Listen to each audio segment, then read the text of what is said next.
तो है। अब यहाँ ना सबसे अच्छी तरह से समझने की बात यही है कि कर्म बंध अभ्याख्यान का कर्म बंध। अभी इसमें कौन सा कर्म बंध है? अभ्याख्यान का था ना।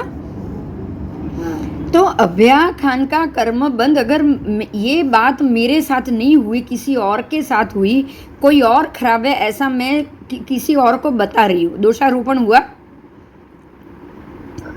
हुआ तो कोई अच्छा, इसमें मालूम नहीं वो है कि नहीं, आप ये ध्यान दीजिए, दोषारोपण उसको कहा जाए। अगर वो है और बता रहे हैं तो वो चाड़ी चुगली हो गई। अगर वो खराब है और बता रहे तो पैशून्य हुआ। लेकिन वो नहीं है और मैं बता रही हूँ, वो तो सीधा अभ्याख्यान ही हुआ ना। देखो ये 13वां और 14वां कर्म के बीच की बात, अगर वो ऐसा है और मैं बताऊं तो वो हो गया पैशून्य, तो मुझे पैशून्य का बंध लगेगा। लेकिन वो है ही नहीं और मैं बताऊं, आप समझे? संत आदमी को मैं चोर बताऊं तो ये तो अभ्याख्यान हुआ। तो जो संवेदन है, संवेदन मतलब जो चीज वेदन में सामने आया हुआ है, वो उसकी जगह मैं प्रति संवेदन बताऊं। समझ में आ रहा है प्रति संवेदन का मतलब? संवेदन का अर्थ क्या हुआ कि जो वेदन, जो अभी अभी मेरे सामने आया, वो अभी मेरे सामने जो घटना हुई, वो अभी मेरे सामने वो घटना हुई भाई कि भाई मेरे भाई की सगाई टूट गई है, तो सगाई टूट गई है तो वो मेरे सामने हुई, उसको मैं संवेदन बोलूंगी? बोलूंगी कि नहीं? हाँ, वो कोई कर्म का बंध था जो वेदन हुआ, और ये लड़की और मेरे भाई दोनों के बीच में कर्म का बंध था और दोनों की शादी होते होते अटक गई, तो ये उनका कर्म का वेदन ही चल रहा था, तो ये संवेदन हुआ। और वो संवेदन में मैं प्रति संवेदन कर रही हूं। क्लियर हो रहा है? उससे मेरे तो कोई लेना देना नहीं था ना। नहीं, मुझे बोलने की जरूरत भी नहीं थी, वो बहन को बोलने की जरूरत थी क्या? नहीं। पर उसने प्रति संवेदन किया। उसने क्या किया कि जो वेदन चल रहा था उसमें उसने उल्टा वेदन कर दिया। आप समझे? वो संवेदन को स्वीकार करो और शांति से उस ऐसा समझो कि भाई चलो हमारे नसीब में यही होगा, और शांत होके बैठो। उसको आपको स्वीकार करना था और शांत होके उसका भोग करके उसको शांत होके, अगर शांत हो जाता तो वो निर्जरित हो जाता, बराबर? पर वो शांत नहीं हुआ, निर्जरा नहीं हुई, और उसमें आपने प्रति संवेदन कर लिया। मतलब वो जो वेदन चल रहा था उसको प्रति संवेदन, फिर से उसको बांध दिया। राइट? बांधा ना? हाँ, तो इसीलिए ये बोल के आप बांध रहे हो। देखिए ये ध्यान दो, आप ये बोल के जरूरत ही नहीं है, जितना हो सके उतना शब्द पुद्गल है, पौद्गलिक है। फिर से मैं ये कह रही हूँ, एक बार जो शब्द निकाले उसको भोगना ही पड़ेगा। अगर मैंने किसी को बोला कि भाई तेरे शरीर में कोड़ है कि नहीं, मैं चेक करूँ, तो उसने चेक किया तो अब उसको कोड़ होगा ही होगा। समझे आप? आप समझे? इसीलिए ये कहा जाता है कि चुप रहो, जो है दोषारोपण तो बिल्कुल मत करो। अभी भी सच होगा, कोई पूछेगा तो सच बताना पड़ेगा, वो अलग बात। आपने अगर किसी की बात सच बताई है ना तो दोषारोपण नहीं होगा आपको।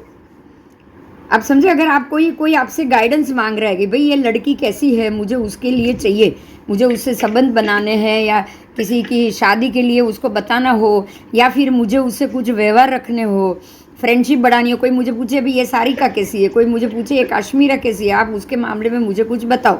आप समझे?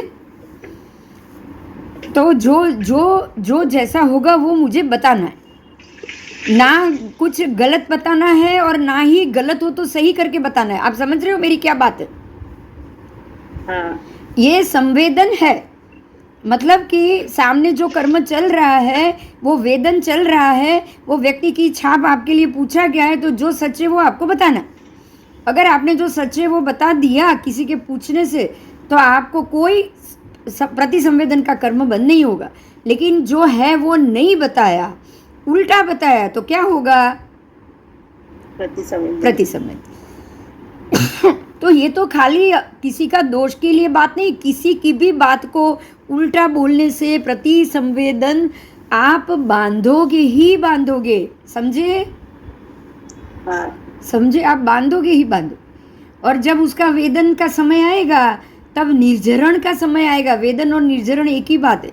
वो निर्जरण होगा, उसका समय आएगा, तब आप उसको या तो डबल फिर से बांधोगे या फिर शांत हो जाओगे तो उसको खत्म करोगे, समझे? हाँ हाँ, तो ये आपका वेदन और निर्जरण का पाठ पूरा हुआ, बराबर। वो सबसे पहले उसी वक्त उसको कर्म को तो उत्पन्न करेगा ही करेगा, उसके बाद उसका प्रतिसंवेदन करेगा। प्रतिसंवेदन का अर्थ ही है कि उस समय में नया बांधना, वेदन संवेदन के समय में नया बांधना, उल्टा करना, ठीक है? ठीक। आओ, अब उसके बाद का है वो है सातवां उद्देश्यक। अब हम आगे के उद्देश्यक में जा रहे हैं, सातवां उद्देश्यक शुरू हो रहा है।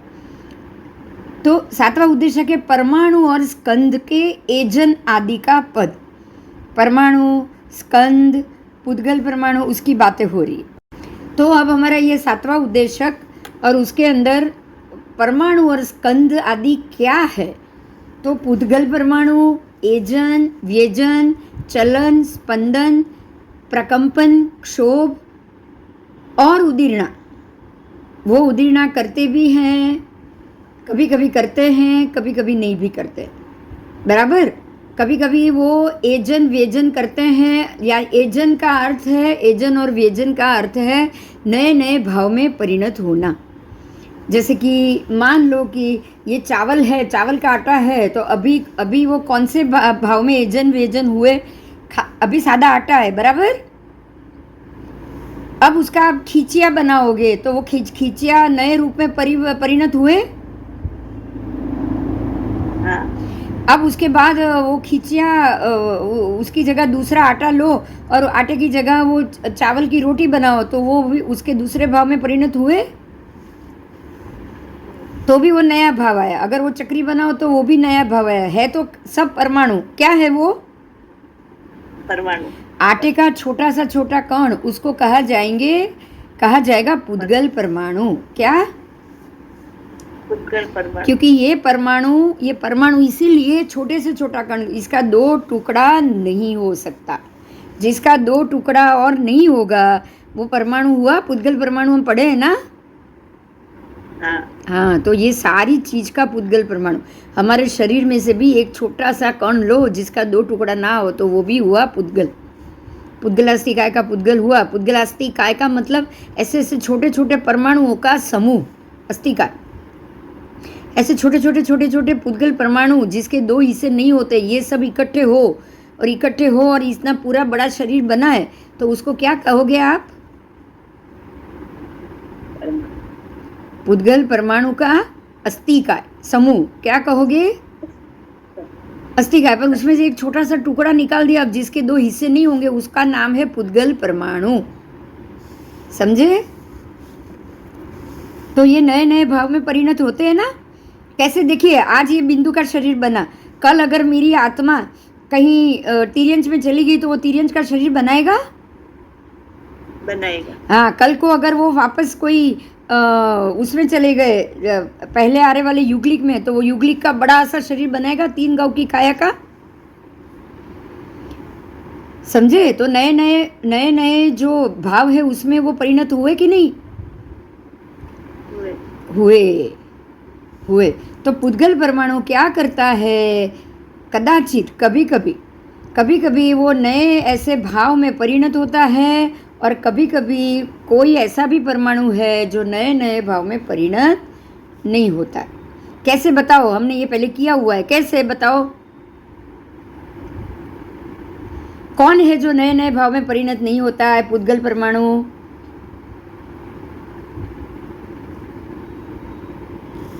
कोशिश करो। किसके परमाणु? हाँ, देश प्रदेश नहीं, किसके परमाणु? देश परमाणु के दो परमाणु इकट्ठे हो जाए तब वो देश, पर हम देश की तो बात ही, हम तो परमाणु की बात करें। अच्छा, तो ऐसे कौन से परमाणु हैं जो ऐसे नए भाव में परिवर्तित नहीं होते? आकाशिकाएं। आकाशास्तिकाय, हाँ, धर्मास्तिकाय, आकाशास्तिकाय, मतलब जो अजीव द्रव्य के जो परमाणु हैं वो तो होंगे ही नहीं ना। नहीं। हाँ, धर्मास्तिकाय कभी अधर्मास्तिकाय नहीं बनेगा, धर्मास्तिकाय अधर्मास्तिकाय कभी धर्मास्तिकाय नहीं बनेगा। लेकिन कुछ और जीव द्रव्य के भी तो है पुद्गलास्तिकाय। वो कौन कौन है? मैंने बोला था आपको, अ, जो कभी अपनी अपनी जाति से बाहर ही नहीं आते हैं। एक सेकेंड, अपनी जाति से बाहर ही नहीं आते हैं। जाति भव्य है ना। हाँ, जाति भव्य जीवों का जो पुद्गल परमाणु है, जैसे कि घनोदधि, तो घनोदधि में ही जाएगा। कभी वो घनवात बनेगा तो घनोदधि को तो वो छोड़ेगा ही नहीं, आप समझे।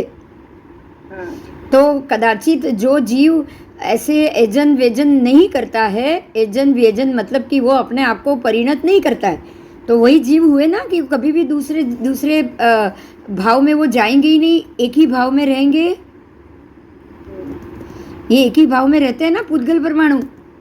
हाँ, निगोद, नित्य निगोद या जीव तो नित्य निगोद में ही रहते हैं ना, कभी भी बदलते नहीं ना अपने आप को।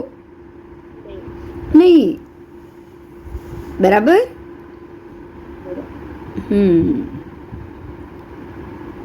आओ, तो ये परमाणु की बात हुई। छोटा सा छोटा टुकड़ा परमाणु कभी भी ऐसे, जैसे कार्बन वर्गना है, तो जो भी हम ये बोलेंगे वो भी अजीव है। तो अजीव द्रव्य भी तो ऐसे के परमाणु भी बदलेंगे नहीं ना, वो भी नहीं बदलेंगे। आओ, अब द्विप्रदेश स्कंद की बात की है। द्विप्रदेश मतलब दो परमाणु इकट्ठे हो जाए तो द्विप्रदेशी हो गए। हाँ, तो द्विप्रदेश स्कंद भी एजन करता है, कभी कभी एजन करता है, कभी कभी एजन नहीं करता है। एक देश एजन नहीं करता है और एक देश एजन करता है, आप समझे।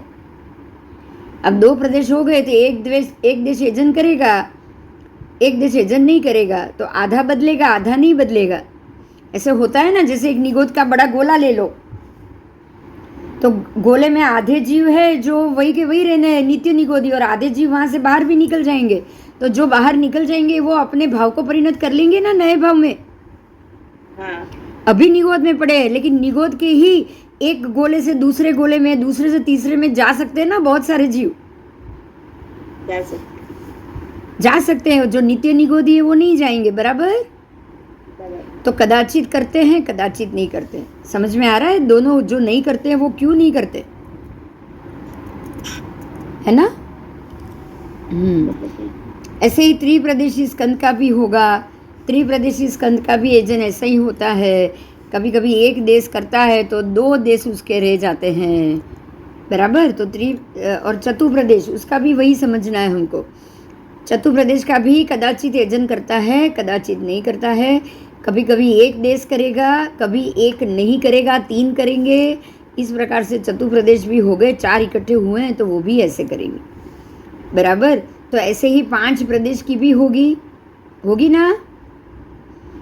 तो 5 की होगी तो अनंत प्रदेश की भी होगी कि नहीं,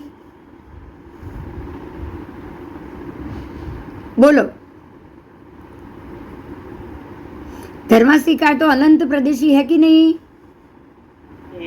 है। ऐसे ही जीवास्तिका भी अनंत प्रदेशी है। पूरे 14 राजलोक में जीव अपने प्रदेश फैलाता है। हाँ, तो धर्मास्तिका आकाशास्तिका के अनंत प्रदेश है, वो नहीं बदलते, बराबर। लेकिन जीवास्तिका का तो बदलता है ना भाव। हाँ, वो आज है केवली के हिसाब से, कल वो सिद्ध हो जाएगा। तो अब तो उसने अपना पूरा का पूरा पर्याय ही बदल दिया। हाँ, तो वो अपने स्कंद बदल सकते हैं, बराबर बराबर। तो ये अनंत प्रदेशी भी इसमें हो सकते हैं। समझ में आ गया।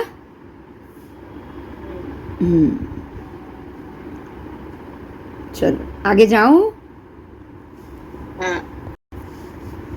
अभी भी हमारा पाठ तो परमाणु स्कंद का ही है, परमाणु स्कंधों का छेदन करना। मान लो कि अभी आप कोई तलवार और तलवार की धार से अथवा छुरी से छुरी की धार के ऊपर अवगाहन कर सकता है क्या पुद्गल परमाणु? बताओ। नहीं। अवगाहन तो कर ही सकता है ना, पर क्या उसके दो टुकड़े हो सकते हैं? नहीं, दो टुकड़े नहीं हो सकते। हाँ, ये सच। ऐसा नहीं, वो अवगाहन नहीं हो सकता। एक टुकड़े के ऊपर आप छुरी चला तो सकते हो, पर टुकड़ा नहीं होता उसका, बराबर। इसलिए वो पुद्गल परमाणु छिन्न भिन्न नहीं होता, ना छिन्न होता है ना भिन्न होता है, ना अलग पड़ता है। पुद्गल परमाणु पर कोई शस्त्र नहीं चला सकता, समझे? असंख्यात प्रादेशिक स्कंद, उसकी बात की, असंख्यात प्रादेशिक स्कंद। तो असंख्यात मतलब कि पहले तो पुद्गल लो, परमाणु देश लो, मतलब दो इकट्ठे हुए तब भी आपको दिखाई नहीं देंगे। फिर 3 लो, प्रदेश बनाओ तो 3 इकट्ठे हुए। अब स्कंद यानी 4 हो गए, तो अब तो स्कुंद मतलब टुकड़ा हो गया, बूंदी का एक लड्डू का टुकड़ा हो गया। अब वो दिख रहा है आपको, राइट? तो वो टुकड़े को तो आप छुरी से काट सकते हो ना? हाँ, तो अब आप उसको बराबर बीच से भी 2 टुकड़े कर सकते हो, तो वो छिन्न भिन्न होगा ना?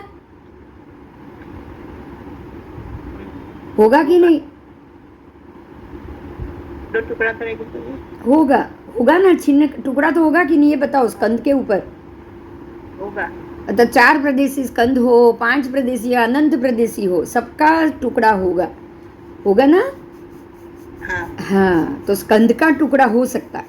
एक लड्डू है, उसका टुकड़ा करो तो स्कंद ही छूटा निकलेगा ना, एक बड़ा कणी निकलेगा, वही तो स्कंद है। ठीक है? आओ, तो जो टुकड़ा बना अनंत प्रदेशी स्कंद, उसका टुकड़ा हो सकता है। क्या वो वहां पर जलता है? अग्निकाय के बीच में से वो परमाणु निकल सकता है? अब वापस परमाणु पे आ जाओ। जो सिर्फ एक प्रदेशी सूक्ष्म है, उसके 2 टुकड़े नहीं हो सकते छुरी से। अब छुरी से नहीं हो सकते, क्या वो अग्नि से जल सकता है? नहीं।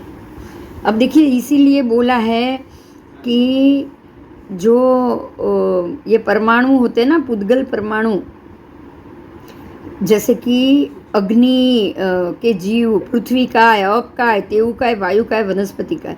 आपको पता है, ये हमारा जो पंच महाभूत उसको बोलते हैं अन्य धर्मी, और पंच अग्नि से शरीर, पृथ्वी, वायु, जल, आकाश, सबसे ये शरीर बनता है, राइट? सबके पुद्गल इकट्ठे हुए तभी हमारा शरीर बना है। बोलो, कोई गलत है इसमें? नहीं। ये बात गलत हो सकती है? ये बताओ। नहीं, क्योंकि ये जो भी पुद्गल है, अग्नि के परमाणु, पृथ्वी के परमाणु, जीव, वो तो आकाश में पूरे 14 राजलोक में है ही ना। ऐसे तो थोड़ी अग्नि के जीव को अलग से माना है, अग्नि के जीव है तभी भगवान ने माना है, बराबर? तो जो अग्नि के जीव हैं उनके तो पुद्गल और देश प्रदेश स्कंद होंगे, तभी उसको अग्नि के जीव माना है ना। बादर के वायु का है कि जीव, बादर वायु का है, उसमें भी उसके भी स्कंद देश प्रदेश है कि नहीं? है तो जीव है तो है ही, ये तो 100% बात है, राइट? हाँ, जीव है तो है ही। तो हमारा जो पुद्गलास्थि का है, जो इकट्ठा हुआ है, अस्थि का है समूह, ये सारे ऐसे अग्नि, पृथ्वी, वायु, जल, आकाश का हुआ है कि नहीं हुआ है? हुआ है। समझ में आया? तो ये अब यहाँ ये बताओ कि जब भी हमारा शरीर जलाया जाएगा, ध्यान से सुनो, शरीर जलाया जाएगा तो क्या जलेगा उसमें से?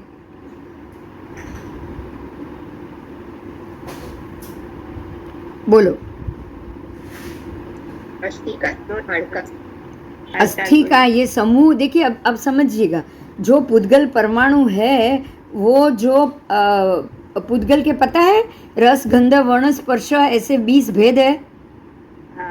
तो ये जो स्निग्धता के कारण 2 परमाणु चिपके थे, बराबर? असंख्य परमाणु ऐसे चिपके तभी ये मेरा हाथ बना है पूरा। मेरे ये पूरे शरीर में अनंत पुद्गल परमाणु है कि नहीं? हाँ, है। वो सारे अग्नि का है, पृथ्वी का है, अपकाय के बने हुए है कि नहीं? है। है। तो जब ये शरीर में से प्राण निकल जाएंगे तब ये शरीर को जलाया जाएगा। हाँ। तो क्या जलेगा? परमाणु जलेंगे या जो स्निग्धता से जुड़े हैं पुद्गल के 20 भेद वो जलेंगे? बताओ। सिग्नल से जुड़े हुए 20 भेद जलेंगे, वर्ण जलेगा, मेरे शरीर का वर्ण जलेगा, बराबर? बराबर। गंध जलेगी। अब वो गंध रहेगी नहीं ना, मेरी जो सुगंध आती थी वो बाद में रहेगी नहीं, बराबर? बराबर। और राख से वो गंध आएगी मनुष्य की? बताओ। नहीं। राख से वो वर्ण मालूम पड़ेगा? नहीं। स्पर्श मालूम पड़ेगा? नहीं। तो जला क्या? परमाणु जिससे जुड़े थे वो स्निग्धता जल गई। हाँ। देखिए मैं ना आटे को इकट्ठा करती हूँ, आटे के छोटे छोटे कण, आटा तो बिल्कुल छोटे छोटे कण में है, बराबर? उसमें से आप एक कण लो परमाणु और उसका 2 टुकड़ा करो, आटे को कर सकोगे? लोट की बात कर रही हूँ, पाउडर की नहीं। मगर उसके अंदर तेल डाला और पानी डाला तो क्या बना दिया? लोट। तो स्निग्धता हुई तभी वो इकट्ठा हो गया। हाँ। अब ये जो समूह बना है लोहे का, लोहा, लोहिया, रोटी का लुहा, वो समूह में उसको क्या बोलोगे आप? आटे का अस्थिकाय बोलोगे? पुद्गल अस्थिकाय बोलोगे? हाँ, समझ में आ रहा है? अब आप ऐसा करो, उसी आटे की रोटी बनाओ, एक खाखरा सेको और खाखरे का पूरा चूरा करके ख़त्म कर दो और उसको ऐसे ही चूरा करके बिल्कुल छोटे छोटे कण हवा में उड़ाओ। अब आप उसमें से एक कण को पकड़ के उसका आधा टुकड़ा कर पाओगे? नहीं। मतलब क्या हुआ, समझ में आया पूरा प्रोसेस? जो पुद्गल के परमाणु थे उसको आपने पानी और तेल डाल के इकट्ठा किया, उसको अग्नि से पकाया, तब वो रोटी बनी। समझ में आया? हाँ। अब उसको बिखेरना है। रोटी खाई नहीं है आपने तो उसको बिखेर दिया, खाखरा कर दिया, और अब कोई खाने वाला नहीं है तो उसका पूरा चूरा करके वापस आपने पंचअस्थिकाय को दे दिया। हाँ। बस इसी तरह से जब मेरा जन्म होता है तो जीव क्या करता है, आत्मा क्या करता है? माँ के गर्भ में प्रवेश करेगा, वो वीर्य का और रज का आधार लेकर उसका भोजन करेगा। समझ में आया? हाँ। वो भोजन करने के बाद अपना पुद्गल अस्थिका इकट्ठा करेगा। हाँ। और वो अस्थिकाय बनाएगा, माता के शरीर से खाते खाते अपने पुद्गल का धीरे धीरे छोटा से में से धीरे धीरे वो एक बांधेगा, लुहा बांधेगा। बिल्कुल लुहा की तरह ही होता है ना जीव अंदर गर्भ में। समझ में आ रहा है? वो जो वीर्य और रज है ना, वो पानी और तेल की गरज हो गई, हुई कि नहीं हुई? और उससे उसने वो अपने लुहे की तरह अपना शरीर बनाया, फिर और खाना लेता रहा, खून लेता रहा, माँ के खाने में से वो पोषक द्रव्य लेता रहा और अपने हाथ पैर वाला बड़ा शरीर बनाया कि नहीं बनाया उसने? और गर्भ से बाहर आने के बाद रोज खाना पीना हम लोग खाते हैं, शरीर को देते हैं, हाँ या ना? बाद में हम अपने शरीर को रोज खाना देते कि नहीं? हाँ, देते। गर्भ से बच्चा बन के बाहर आ जाए, रोज दूध, रोज खाना पीना, 6 महीने तक दूध देते हैं, उसके बाद रोटी दाल चावल सब खिलाते कि नहीं? खिलाते। तो ये पुद्गल अस्थिकाय आप पेट में डालते हो कि नहीं? डालते। तभी वो आपका पुद्गल को पोषण मिलता है, बराबर? बराबर। अब जिस दिन वो शरीर मर गया, आप क्या करोगे? जो द्रव्य लेके पुद्गल का ये शरीर बना है वो जलाओगे तो सारे द्रव्य अपने आप में चले गए, परमाणु। हाँ। समझ में आ रहा है? बोलो, उस परमाणु जब आपका शरीर जला अग्नि में, अग्नि के बीचों बीच जला, तो क्या उसमें से परमाणु मरा क्या? अंदर जला क्या? शरीर मतलब वो वही भाषा में बोलो, शरीर मत बोलो, वो तो सबको मुझे भी पता है। आगम की भाषा में बोलो, शरीर बना था कैसे? અસ્થિકાય બધું જે કહીએ હા હા હા, બોલ બોલ, શબ્દ તો મજા આવશે, બોલ ધીરે ધીરે. वो પૂતગલના શું હતું એ? ભૂતગલ અસ્થિકાય પૂતગલાસ્તિકાય के 20 भेद, वर्ण गंध रस स्पर्श स्निग्धता उसी से आई थी ना. हाँ माँ के गर्भ में जो लुआ बना था वो लुआ ही बिखेर दिया आपने. हाँ बात समझ में आई? हाँ, हाँ हाँ जो पंच अस्थिकाय से आपका शरीर बना वो पंच अस्थिकाय वापस उसी में चले गए. हाँ सारे अग्नि अग्नि में चला गया, परमाणु जल का परमाणु जल में चला गया, जल का जीव जल में. वो जीव है, वो क्या है बताओ चलो. वो सूक्ष्म जीव है जो एक परमाणु के रूप में आपने उसमें से खींचे ना. वो पुद्गल द्रव्य जीवित है, वो एक सूक्ष्म जीव है. क्या है? सूक्ष्म जीव वो जीव है, वो अग्निकाय के जीव है, कोई वायुकाय के जीव है, कोई वनस्पतिकाय के जीव है, कोई पुद्गलास्तिकाय. इस प्रकार से आपने सारे पुद्गल का एक अस्तिकाय आपका शरीर बनाने के लिए इकट्ठा किया. और जब शरीर में से प्राण निकल गए तो आपने वो सारा शरीर जला के भस्मीभूत करके सब जगह अपने अपने पुद्गलों को उधर पहुंचा दिया. समझ में आया? हाँ आया. तो इस प्रकार से पुद्गल, छोटा सा पुद्गल अग्नि से भी जलता नहीं है. समझे आप? आप टुकड़े नहीं कर सकते उसको. एक छोटा सा परमाणु है, उसके 2 टुकड़े कैसे कर सकते हो बताओ? और ये परमाणु मरने के बाद अपने अपने स्थान में चले गए. हाँ हाँ अब उसका आगे का प्रोसेस सुनिए. अपने अपने स्थान में तो वो चले गए. अब यहाँ ये ध्यान दीजिए कि उसमें कहीं गिनती है क्या? अपने वो अग्निकाय में अपने परमाणु मिक्स हो गए हैं. अग्नि में अग्नि चला गया, पृथ्वी में पृथ्वी चला गया, जल में जल के परमाणु चले गए, वायु में वायु के चले गए, आकाश में आकाश के चले गए. और जो वो मनुष्य की नस नाड़ियाँ होती है ना, वो वनस्पति की नस नाड़ी होती है ना, मूल और सब. हाँ, तो वो वनस्पति काय के वनस्पति काय में चले गए. अब आप ये बताइए कि जो अपने उधर चले गए वो पुद्गला, वो जो अग्निकाय में मेरे चले गए, तो क्या उसमें अलग डिपार्टमेंट है? ये मेरे बिंदु के ऐसा अलग रखो. हाँ नहीं ना. ना तो अब ये सोचो कि मेरे पूर्व जन्म में जो मैंने छोड़े थे ना, उसमें से जब ये आपका शरीर जब बना होगा ना अमिता का, तो उसने कुछ मेरे ले लिए होंगे बराबर. और मैंने भी आपका ले लिया होगा जब ये भव का बनाया तब. ऐसे हम सब अलग अलग, सारिका ने भी छोड़े, दक्षा ने भी छोड़े, जिसने भी पूर्व में छोड़े, सारा मिश्रण हो गया. उधर तो कोई अलग डिपार्टमेंट है नहीं. तो सब एक दूसरे के पुद्गल लेके ही दूसरे भव में शरीर बनाते कि नहीं बताओ? बनाते हैं. और जब ऐसा समय आएगा कर्म के पकने का, तब वो आपके अपने पुद्गल है, तो वो पुद्गल के ऊपर, वो जीव के ऊपर आपको गुस्सा भी आता है. अपने आप सामने कोई कर्म नहीं किया और वो जीव आपके सामने आ गया और आपको गुस्सा आ गया. कैसे आ गया सोचो? हाँ, आपके अंदर जो कर्म पड़ा है ना, आपके ही पुद्गल लेकर वो खड़ा हुआ है, आपके ही पुद्गल उसके अंदर है. तो अब जो कर्म गुस्सा का होगा वो बोलेगा तू मेरे पुद्गल लेके कैसे खड़ा है, मैं उसको खींचने की कोशिश कर. समझ में आ रहा है?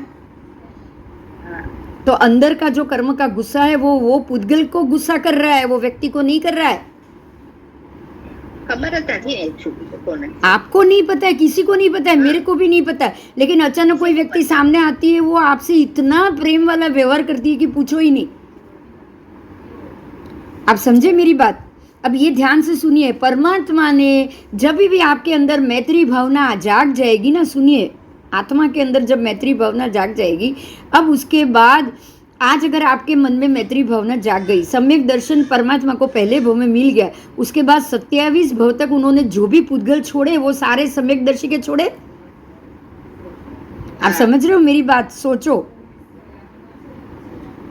अब उन्होंने जो भी अग्नि पृथ्वी जो छोड़े, उसमें से जिसने उसको ग्रहण किया, तो वो भगवान के सामने आते ही मित्र भावता आपके अंदर आएगी कि नहीं आएगी? मैत्री भावना आएगी ना. बोलो.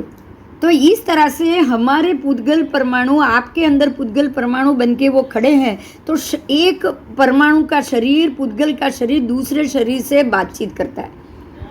समझ में आ रहा है? कर्म का संबंध है ना, इस प्रकार से भोगा जाता है।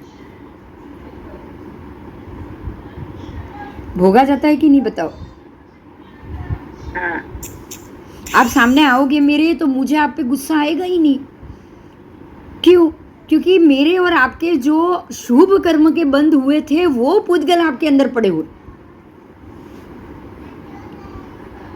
बराबर? बराबर। और अगर शुभ कर्म का वो पुद्गल से खाली एक ही कर्म का बंध हो वो भी जरूरी नहीं, अशुभ भी हो सकता है। हाँ, तो ये पुद्गल ही पुद्गल को पहचान लेते, क्योंकि ये अजीब है, ये कभी मरने वाले नहीं है। देखिए, ये तो तय है कि ये मरने वाले नहीं है, कभी पुद्गल खत्म नहीं होते। और ये पुद्गल का कोई हिसाब भी नहीं, एकदम छोटा सा कण है। तो छोटे से कण की मात्रा में तो हम बहुत सारे लोगों के पुद्गल अपने शरीर में ले लेंगे। और जिनके जिनके जैसे जैसे व्यक्ति सामने आती जाएगी, वो शरीर तो दूसरे शरीर से बात करेगा कि नहीं? करेगा। वो आत्मा तो पहचान ही लेगा ना कि ये मेरे ही छोड़े हुए पुद्गल इसके पास है। हाँ। तो उसको तो आपके ऊपर आकर्षण रहेगा ना, रहेगा कि नहीं बताओ? रहेगा। रहेगा, रहेगा ही रहेगा। और यही कारण है कि परमात्मा सभी जीवों के प्रति मैत्री भाव रखते हैं। क्यों? क्योंकि उन्होंने तब से तय कर लिया है कि जिसने भी मेरे साथ जो भी डील की होगी, जो भी कर्म बांधा होगा, मुझे उसको माफ करना है। अब जिस दिन ये सोचोगे ना, तब आपके छोड़े हुए सारे पुद्गल खाली मैत्री भाव के सबके पास जाएंगे कि नहीं बताओ? जाएंगे। अगर इस जन्म में आपने ये सोच लिया कि सभी जीव करूँ शासन रसी, मुझे किसी से बैर ही नहीं रखना है, चाहे वो शत्रु मेरे सामने आ जाए, मुझे किसी से बैर नहीं रखना है, तो जब भी सामने कोई शत्रु आएगा, आपसे शत्रुता करेगा, आप उसके प्रति क्या करोगे? मैत्री भाव। तो ऐसे 5, 7, 10 भाव के बाद तो अपने आप सारे मित्र होंगे कि नहीं, ये बताओ? होंगे। होंगे ही होंगे। क्योंकि अब आपको कर्म भोगने के लिए सामने गलत कर्म वाली व्यक्ति भी तो होनी चाहिए। बोलो। हाँ, आज अंतिम भव में मैं उसका एक ही एग्जाम्पल दूंगी आपको। देखो, ये कर्म बंध अंदर पड़ा था, तो जैसे ही वो सिंह अणगार का जीव सामने आया, वो सिंह का जीव सामने आया, भगवान को देखते ही भागा कि नहीं भागा? भागा। किसने किसको पहचाना बताओ? दोनों पुद्गल। पुद्गल ने पुद्गल को पहचान लिया कि नहीं?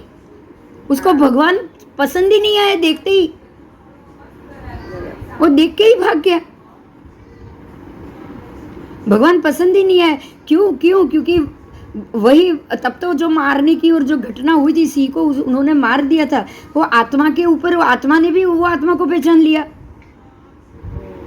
समझ में आ रहा है? आत्मा ने तो आत्मा को पहचान लिया, पर आत्मा आपको बोलने नहीं आएगी, आत्मा आपको बताने नहीं आएगी कि ये मुझे अच्छे नहीं लगते। तो क्यों अच्छे नहीं लगते?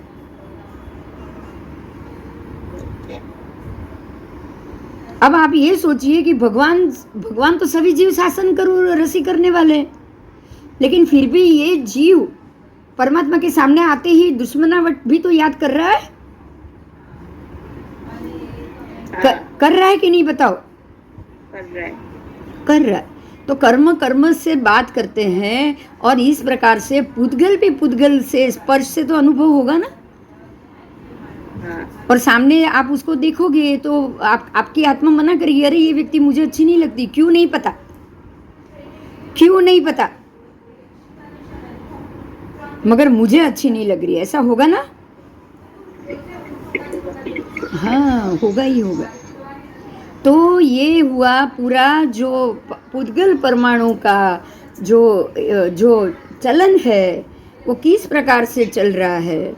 तो हम उसको क्या कहा जाएगा? एजन व्यजन। अभी जो थोड़ी देर पहले हमने बोला, वो क्या कहोगे इसको, ये पूरे प्रोसेस को? एजन व्यजन, उसके बाद चलन। वो चलन ही होता है ना, स्पंदन ही होता है कि भाई मेरे अंदर स्पंदन अच्छा जागा है, आपको देख के मुझे अच्छे भाव जागे, मुझे आपसे बात करना अच्छा लगता है, मुझे आपको छूना अच्छा लगता है, मुझे आपको आपका हाथ पकड़ना अच्छा लगता है, होता है कि नहीं? प्रकंपन यानी कि अगर मैं आपके हाथ पकड़ूं या उंगली पकड़ूं तो मेरे अंदर एक ध्रुजारी जैसी हो जाएगी, उसको प्रकंपन बोलेंगे ना। या फिर अगर मैं आपका हाथ पकड़ूं तो मुझे क्षोभ फील हो, अरे ये मैंने क्या कर लिया, आप समझे? मैं क्षोभित हो जाऊं, मुझे बुरा लगे, कुछ भी हो सकता है कि नहीं? बोलो। क्षोभित होना मतलब मैं संकुचित हो जाऊं, मैं आपसे दूर चली जाऊं, मुझे बिल्कुल अच्छा नहीं लग रहा है। तो ये नए नए भाव में परिणत पुद्गल परमाणु होते हैं। कौन होता है? पुद्गल परमाणु। हाँ, ये पुद्गल परमाणु परिणत होते हैं। ये उसकी परिणत होने के कारण अब कर्म काम करेगा, बुद्धि नहीं कर रही है यहाँ पे काम, ध्यान दीजिए, बुद्धि काम नहीं कर रही है। क्यों? पुद्गल बुद्धि तो बेने अलग अलग बुद्धि क्यों नहीं कर रही है, ये सोचो, पहले सोचने की बात है। यहाँ बुद्धि क्यों काम नहीं कर रही है? क्योंकि बुद्धि को तो ये पता ही नहीं है ये मेरा दुश्मन है या शत्रु है। आपकी बुद्धि को पता है क्या? नहीं। आपके मन को पता है कि ये मेरे पिछले जन्म का, उसने मेरा खून कर दिया था, ये मेरा बैरी है? नहीं। देखिए, वो सिंह अड़गार का जीव सामने आया, भगवान को देखते ही उसको याद आ गया कि इसने मेरे को मार डाला था, ऐसा? नहीं, मतलब बुद्धि काम नहीं करी है, बराबर? उसने दिमाग से कुछ नहीं सोचा है, क्योंकि दिमाग तो ये भौंका आया है, दिमाग में तो कुछ लिखा हुआ है ही नहीं। फील कौन करता है? आत्मा। आपकी आत्मा और आपका शरीर दोनों। आत्मा फील करता है, क्योंकि कर्म आत्मा पे लगे। आत्मा तो कुछ नहीं कर रहा है, ये भी ध्यान रखिएगा। हाँ, खाली कर्म। जो अशुभ कर्म का उदय आया है, तो वो आप उसको नकारोगे किससे? आत्मा से नहीं, आप उसको अपने शरीर से नकारोगे। किससे नकारोगे? आप अपने शरीर से वो शरीर को दूर करोगे। मेरी बात समझ में आ रही है? आत्मा तो कभी ना जागेगा, ना सोएगा, ना उठेगा, ना सुधारेगा, कुछ नहीं। आत्मा तो बंधन में पड़ा हुआ, आत्मा कुछ नहीं करता, राइट? बराबर? आत्मा तो एक द्रव्य है, वो कुछ नहीं करता है। नहीं तो वो बंधता ही क्यों? आपको पहले से छुड़ा नहीं देता? वो पहले से ही आप कर्मों को लगने ही नहीं देता ना, अगर वो कुछ करता तो। अगर वो कुछ कर सकता था तो एक भी पुद्गल परमाणु को अपने ऊपर लगने देता? बताओ। नहीं लगने देता। तो आत्मा कुछ नहीं कर रहा है, कुछ नहीं कर सकता। बुद्धि भी उसको पता ही नहीं है, तो कौन काम कर रहा है? उदित होते हुए कर्म काम कर रहे हैं, और निमित्त में ये शरीर नकार रहा है। क्या नकार रहा है? शरीर उसको स्वीकार भी रहा है और शरीर उसको नकार भी रहा है। तो नकारना काम ये पुद्गल परमाणु करेंगे, और स्वीकारने का काम भी पुद्गल परमाणु। समझ में आया?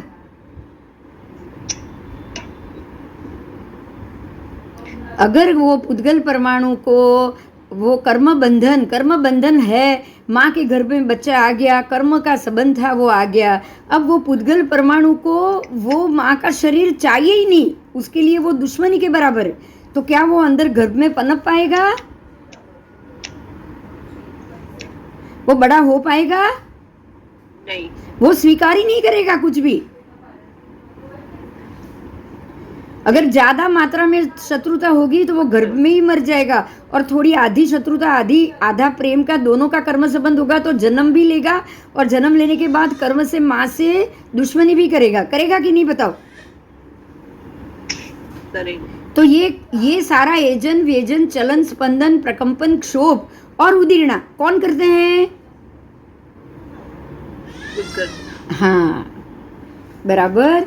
पुद्गल परमाणु कभी कभी करते हैं, कभी कभी नहीं भी करते हैं। ऐसा नहीं, कभी कभी नहीं भी करें। तो नहीं, किसका नहीं करेंगे? जो नित्य निगोदिया है, नित्य जाति भव्य जीव है, उनके तो कभी नहीं करेंगे। अगर करते तो वहां से वह बाहर नहीं आ जाते क्या? वो वहां से बाहर आ जाते। मतलब क्या हो रहा है पता है? बहुत क्लियर बात समझ में आ गई है कि ये सब बदलाव लाने वाले ही पुद्गल परमाणु। जाति भव्य से भव्य के में जो फर्क है ना, वो फर्क लाने वाले कौन? पुद्गल परमाणु। पुद्गल परमाणु। जो भव्य जीव है उनके पुद्गल परमाणु एजन कर सकते हैं, वेजन कर सकते हैं, स्पंदन कर सकते हैं, वो प्रकंपन कर सकते हैं, वो क्षोभित हो सकते हैं, समझ में आ रहा है? वो चलन कर सकते हैं, अपने अपने कर्मों को देख के कर्म के हिसाब से वो फल दे सकते हैं। तभी ये भव्य जीव अलग अलग जाति में जा सकता है कर्म के हिसाब से। समझे आप? नहीं तो वो जाता ही नहीं। बराबर? बराबर। હા, બોલો. સરસ પાઠ હતો આજે, બહુ ડીપલી સમજવાનું હતું. ઉદ્ગલ પરમાણુ આટલી હદે કામ કરતા હશે એ બહુ સરપ્રાઈઝ લાગે ને.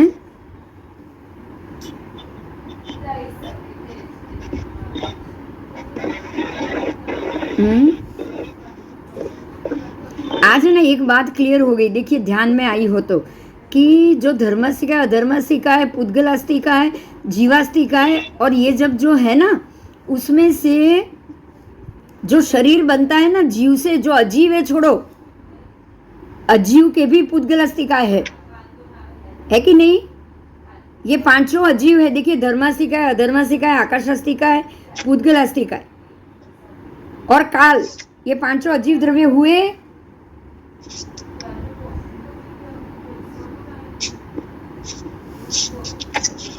हुए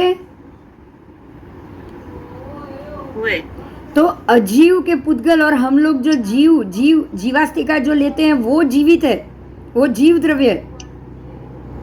समझ में आ रहा है? हाँ। अजीव के शरीर अलग है और जीव का शरीर अलग है ना? हाँ, तो ये जो पुद्गलास्तिका है, पुद्गल स्कंद है ना, वो जीवास्तिका के स्कंद हुए, अजीव के नहीं। क्लियर हुए ना दोनों चीज? अजीव में तो कोई बदलाव लाएगा ही नहीं, आता ही नहीं है। नहीं। लेकिन जीव के जो पुद्गल स्कंद है उसमें तो बदलाव आएगा ना? आएगा। अगर एक वृक्ष की टहनी होगी तो उसमें चेंज आएगा, धीरे धीरे काली पड़ेगी, धीरे धीरे सूख जाएगी, टूट जाएगी। लेकिन जो एक अजीव द्रव्य में जो इसमें जो द्रव्य होता है उसमें तो कोई चेंज ही नहीं आता है। आता है क्या बताओ? नहीं, कुछ नहीं आता। कुछ नहीं आता, ऐसे ही रहता है। तो ये एजन वेजन ये सब कौन करता है? जीवास्तिका का पुद्गल परमाणु ही करेंगे ना? हाँ, बराबर। तो इसमें इसको भी आपको अलग करना कि जो हम लेते हैं अग्नि के परमाणु, पृथ्वी के परमाणु, इसके परमाणु, और जो जिससे मैंने मेरा शरीर बनाया, ये सारा जीवास्तिका का। समझ में आया? इसमें कोई अजीव का भेद नहीं है। अजीव के भेद से तो आपका शरीर बनेगा तो चलेगा कैसे बताओ? नहीं। हमारे शरीर में तो युवानी, बालपन, वृद्धत्व सब दिख रहा है ना? आप में बदलाव आ रहा है, जैसे वृक्ष में आता है, सब में आ रहा है। बाकी ऐसे ही अजीव द्रव्य होगा कोई तो उसमें थोड़ी सा चेंज आएगा बदलाव? बताओ। नहीं, उसमें बदलाव नहीं आएगा। बराबर। तो प्राण अंदर है और प्राण जो शरीर बनाता है उसके ये पुद्गल स्कंद है जिसके अंदर बदलाव आता ही है, और ये बदलाव ही आपके कर्मों का और उसका धीरे धीरे नए नए भाव में परिणत होते रहते हैं, और आपके सारे कर्मों को लाकर जो उदीर्णा लाना कराना, उसकी उदीर्णा कराना, ये सब यही परमाणु स्कंद कर सकते हैं, अजीव के नहीं। अजीव के स्कंद की उदीर्णा हो या निर्जरित हो ये संभव ही नहीं है। बराबर? हाँ, चा सरस पाठ હતો, રાઈટ? કોઈ પ્રશ્ન? હા, ચાલ. જય જિનેન્દ્ર.